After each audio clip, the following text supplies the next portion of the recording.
Bienvenida a Kimuria, el emisario de J. P. Lorente. Fragmento. El mundo se fue despertando con una noticia insólita, tal vez la más importante que hubiera tenido la civilización en toda su historia. Los habitantes de Asia y Oceanía fueron los primeros en escucharla en los medios de comunicación, después África, Europa y más tarde América. A medida que amanecía de este a oeste por el planeta Tierra, miles de millones de personas fueron levantando sus miradas al cielo. Todos los canales de televisión habían interrumpido su emisión habitual para dar la noticia. Un objeto no identificado había aparecido de la nada y se mantenía en órbita geoestacionaria sobre la Tierra a unos 35,000 metros de altura, en la exósfera. Según las informaciones que estaban difundiendo las primeras agencias, la situación era muy confusa todavía y el hecho estaba por verificarse empíricamente. Incluso había medios que ponían en duda el hallazgo. La primera en difundir la noticia fue la Agencia China de Noticias. De acuerdo con sus fuentes, la Agencia Espacial Nacional había informado que su satélite meteorológico, el Fengyun 2, había enviado la imagen de un objeto enorme, de apariencia indefinida, pero en ningún caso de procedencia natural, que estaba gravitando a unos cientos de metros por debajo de su visor. La imagen era parcial, pero parecía evidente que algo había interferido en las cámaras de infrarrojo del satélite durante al menos 10 minutos. Esta grabación fue repetida 1,000 y 1,000 veces por todas las emisoras de televisión del mundo. La gente veía en sus pantallas una sombra azulada, de la cual sobresalían difusas torres iluminadas parcialmente por el reflejo de los rayos solares, como las vértebras de un fósil de un monstruoso y enorme animal prehistórico. En la calle, sin llegar a situaciones de pánico, la gente comentaba el evento y se hacían todo tipo de conjeturas. Las grandes religiones del mundo habían convocado a sus cúpulas para analizar la situación y seguir los acontecimientos, mientras los creyentes esperaban impacientes una explicación que reconfortara sus almas. Lo mismo sucedía en los gobiernos, que se apresuraron a reunirse en gabinetes de crisis para dar una pronta explicación a la población. Las bolsas del mundo entero abrieron sus puertas y los accionistas se mantuvieron quietos, sin realizar ningún tipo de operación a la espera de las explicaciones de los diferentes líderes mundiales. La humanidad entera estaba en shock, sin saber qué hacer en aquellas primeras horas de la aparición del objeto. La vida cotidiana se estaba desarrollando con relativa normalidad. Nadie había asaltado los supermercados, ni huido de las ciudades, pero sí se observó una mayor presencia policial y militar, vigilando puntos estratégicos en todas las ciudades del mundo. Los conflictos armados cesaron en su mayoría y hubo un alto al fuego. Los combatientes también miraron al cielo, conscientes de que algo muy superior a sus intereses geoestratégicos, políticos, económicos o religiosos los podría estar vigilando desde el espacio, tal vez con fines hostiles. Los espacios aéreos fueron restringidos para los vuelos comerciales. Esta situación generó muchos problemas en los aeropuertos, acumulando largas colas en las puertas de embarque y la anulación temporal de vuelos. Pronto todo el tráfico aéreo mundial se vio afectado por esta medida, lo que derivó en el aislamiento de los hemisferios norte y sur del planeta. Las autoridades de cada país informaron a sus ciudadanos que estas medidas eran provisionales y que seguramente todo volvería a la normalidad en poco tiempo. Las cadenas de televisión se apresuraron a consultar a especialistas y científicos para que dieran su opinión sobre lo que estaba ocurriendo. En función de la seriedad del trato de la noticia, se escucharon múltiples conjeturas, opiniones alarmistas, incrédulas y las más generalizadas: esperemos acontecimientos. Quedó al descubierto que los gobiernos no estaban preparados para esta situación, muy lejos de lo que las teorías de la conspiración habían estado afirmando durante las últimas décadas. Prueba de ello era que no habían ocultado el hallazgo en ningún momento. Tampoco hubiesen podido hacerlo, ya que el objeto, dado su enorme tamaño, era fácilmente visible con un simple telescopio de aficionado o con unos buenos prismáticos. En las zonas terrestres que era de noche también lo podían ver a simple vista como un punto de luz enorme que sobresalía de una manera espectacular entre todas las estrellas del firmamento. Evidentemente, las redes sociales en todo el mundo habían batido récords de participación y miles de fotografías y grabaciones de aficionados empezaron a aparecer en la red, todas ellas de muy mala calidad, pero hechas con mucha voluntad, con teleobjetivos y desde telescopios. El Consejo de Seguridad de las Naciones Unidas se reunió con carácter de urgencia para crear una comisión de expertos y asesores que iban nutriendo de información a los responsables políticos. Todo ello en la sala donde se habían establecido un gabinete de crisis cerrado, a cal y canto para evitar posibles fugas de datos y decisiones no públicas. A partir de ese momento, se hizo patente que las autoridades empezaron a tomar el control de la situación. Filtraron la información que llegaba a los medios de comunicación y vetaron el libre acceso a las imágenes de satélites por Internet. Antes del apagón de las redes de acceso público, un canal internacional emitió unas imágenes captadas por el satélite NEE-01 Pegaso. En ellas se podía ver la frontera blanca de la atmósfera terrestre recortada en la inmensidad del espacio negro e infinito.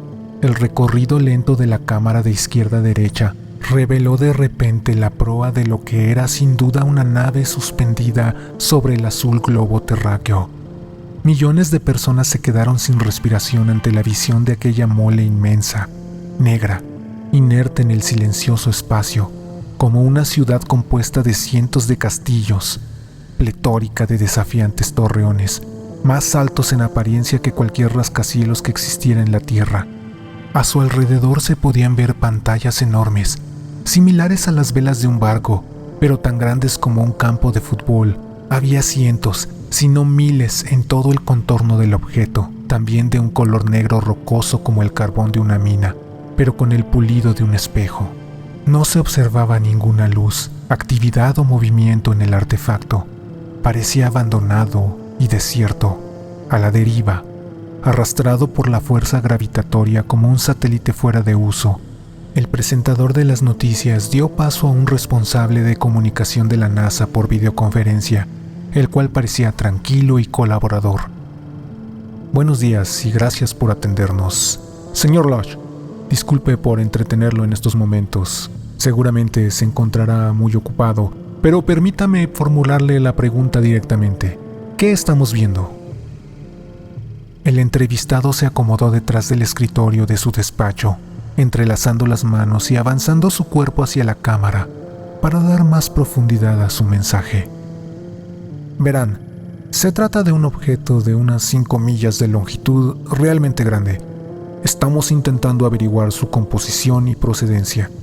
Los científicos del SETI han hecho un estudio de comunicación y toma de contacto con los posibles ocupantes del artefacto, con resultado negativo. No se ha detectado ni un solo eco de onda en todas las bandas de frecuencia utilizadas. Nuestra tecnología láser ha tenido idéntico resultado. Por ello, podemos garantizar a la población que el objeto está deshabitado y toda su tecnología, si la tuviera, desactivada. Es materia inerte que ha quedado perdida en la órbita de nuestro planeta. Incluso estamos barajando la posibilidad de que se trate de un meteorito que ha adquirido una peculiar forma tras millones de siglos vagando por la inmensidad del espacio, a merced de impactos de otros meteoritos y la erosión gravitatoria. Todo es posible. De lo único que estamos seguros es que no representa un peligro para nuestra civilización en sí mismo. Ahora bien, estamos estudiando la manera de alejarlo de la atmósfera terrestre, ya que el verdadero peligro consiste en su caída a la Tierra y los posibles daños que pudiera producir. Su enorme tamaño es un factor de riesgo importante que se ha de tener en cuenta, ya que es poco probable que se desintegre del todo antes de impactar contra nosotros. Para tranquilidad de todo el mundo, he de decir que disponemos de los medios adecuados para que eso no ocurra. Gracias, señor Lodge. Estamos seguros de que su información ha tranquilizado a quienes nos ven. En otras noticias, hemos recibido un comunicado de la Casa Blanca informando que a las 11 el presidente de los Estados Unidos de América comparecerá ante la nación. El mundo se paralizó. Todas las personas que pudieron estuvieron pegadas al televisor, al ordenador o a la radio. Era el primer líder mundial que hablaba sobre las implicaciones de la aparición del objeto. En contra de lo que se esperaba, la comparecencia del presidente de los Estados Unidos no se produjo en rueda de prensa, sino que habló directamente, sentado detrás de la mesa del despacho oval, solo, flanqueado por las banderas oficiales, con un semblante serio, casi pétreo. Cuando comenzó la emisión, estaba con la mirada baja, releyendo los documentos que sostenía entre las manos. Miró hacia las cámaras y comenzó a hablar. Ciudadanos de los Estados Unidos de América y del mundo entero, hace escasos minutos he sido informado de que la nave extraterrestre ha soltado miles de objetos hacia la atmósfera terrestre. He dado instrucciones a las 3 ramas del ejército para que se reúnan en un comité de emergencia, al que me integraré de inmediato para dirigirlo. No sabemos a lo que nos enfrentamos, pero hemos de permanecer unidos y con el espíritu inquebrantable. Es primordial que estén atentos a las instrucciones que desde nuestro gobierno y desde los gobiernos del resto de los países se vayan dando. Se quedó unos instantes mirando fijamente la cámara.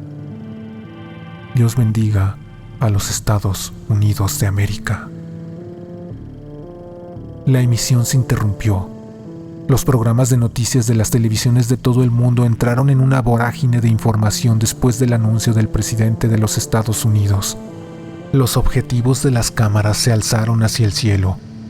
Miles de millones de personas levantaron sus miradas para observar aterradas cómo una infinidad de puntos en llamas surcaban la atmósfera. Era como una lluvia de meteoritos que presagiaba el fin del mundo. Todos los gobiernos buscaron información en los observatorios astronómicos. Querían saber dónde impactarían los objetos para prevenir a la población y evacuarla si fuera necesario. Las explosiones sónicas que provocaban los objetos al entrar en la atmósfera se dejaban oír a miles de kilómetros de distancia, causando el pánico en la población. Los servicios de emergencia, policía, centros hospitalarios, bomberos, ejércitos se pusieron a reforzar sus servicios a un ritmo frenético a la espera del peor de los escenarios. En las ciudades y pueblos la gente corría para ponerse a salvo. Abandonaba sus autos en las calles y autopistas, buscando refugio donde podían. Estaciones de metro, estacionamientos subterráneos, sótanos. Pronto se vieron abarrotados de personas que empujaban, peleaban y luchaban por su vida. El terror se adueñó del mundo entero. Desde Kimuria, hasta pronto.